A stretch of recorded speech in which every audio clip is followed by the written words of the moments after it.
From the moment a species adopts a jagged piece of rock or bone, not as a tool, but as a weapon, a type of countdown begins. To go from the forging of spears to the splitting of atoms often takes many millennia, but a time will always arrive when the weapons harnessed by a civilization become powerful enough to destroy their creators. One morning a fleet of submarines were detected off the coast of Transnistria, the largest nation. Meanwhile, flights of bombers were tracked moving across the Istava Strait. The first launches occurred at 9:13, Hybero Standard Time. Whether these were targeted towards military or civilian sites remains unknown. At 9:26 a.m., a retaliatory strike was ordered and a full-scale nuclear exchange began. For 2 hours, nuclear weapons rained down across Jotunheim, bringing an end to millions. The destruction enveloped the entire planet in nuclear fire. The historians of the Hybero Viceroy have elevated this final conflict above all the others that had come before, and since then on a galactic scale, labeling it the Great Purge, distinct from the galactic struggles. The frost giants emerged as the apex predators on Jotunheim, though it was a position they had to continually struggle against the planet's elements to maintain. Physiologically, the frost giants bore many similarities to the other races found in the galaxy. However, they possessed a rich blue complexion, red eyes, black hair, thick hides, extremely resilient to environmental hazards, as well as unique polymers in their bloodstream which allowed the frost giants to withstand incredibly low temperatures, even having the ability to exist freely in the extremely cold vacuum of space as long as they wore a pressurized breathing apparatus. Individuals typically stood well over 2 meters tall and could weigh upwards of 150 kilos. When the residents of Hybero emerged from their vaults, a long road to recovery began incredibly slowly. Hybero was cut off from many galactic events due to their redevelopment, as well as being isolated in the northwestern expanse. The giants were slow to re-industrialize and colonize their small region of space, and every resource was precious.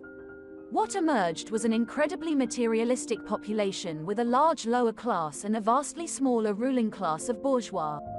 Unfortunately for the Hybero Viceroy, their first contact with an outside nation was an exploratory vessel of the Brotherhood of Iron that had transited across the core of the galaxy. The Brotherhood discovered this struggling young species and offered him a form of pseudo-vassalization in exchange for advanced technologies and vast quantities of wealth. The giants of Hybero, knowing nothing else of their offer or the ways of the Brotherhood, accepted this request. As their nation slowly expanded, the giants developed a strict caste system with a large lower class of workers, craftsmen and artisans. An upper class developed that accounted for less than 1% of the total population. The Viceroy grew in wealth and prosperity, but only for its ruling class. They became bankers, economists, charterists and investors on the galactic market. Even as the Great Sector Wars began to heat up, the Viceroy refused to claim a side as it generated too much profit. However, one day the ruling monarch was approached by Anomalous the Arbiter. He offered the services of his convent, the Prophets of Iron. All he asked for in exchange was that once the battle was won, the giants consented reluctantly to what he called a cultural and economic exchange. Eager both for new customers and markets to invest in as well as protection, the ruling class dragged the greater population into the Great Sector Wars. The giants of Hybero saw combat mostly on the northern front against the Archland Confederacy and the Dwarven realm of Rivendell, as well as the Enderium Empire, unleashing devastating radioactive weaponry that had evolved since their own nuclear war. The giants were dragged through combat zone after combat zone, seeing not only the worst of what their enemies had to offer, but also the Brotherhood inflicted upon the other races. Anomalous's warriors quickly proved their worth. Seen as corrupted by their Hybero allies, they nevertheless seemed impervious to pain and cut a swathe of carnage through the dwarves' mages and Imperials faster than the eye could follow.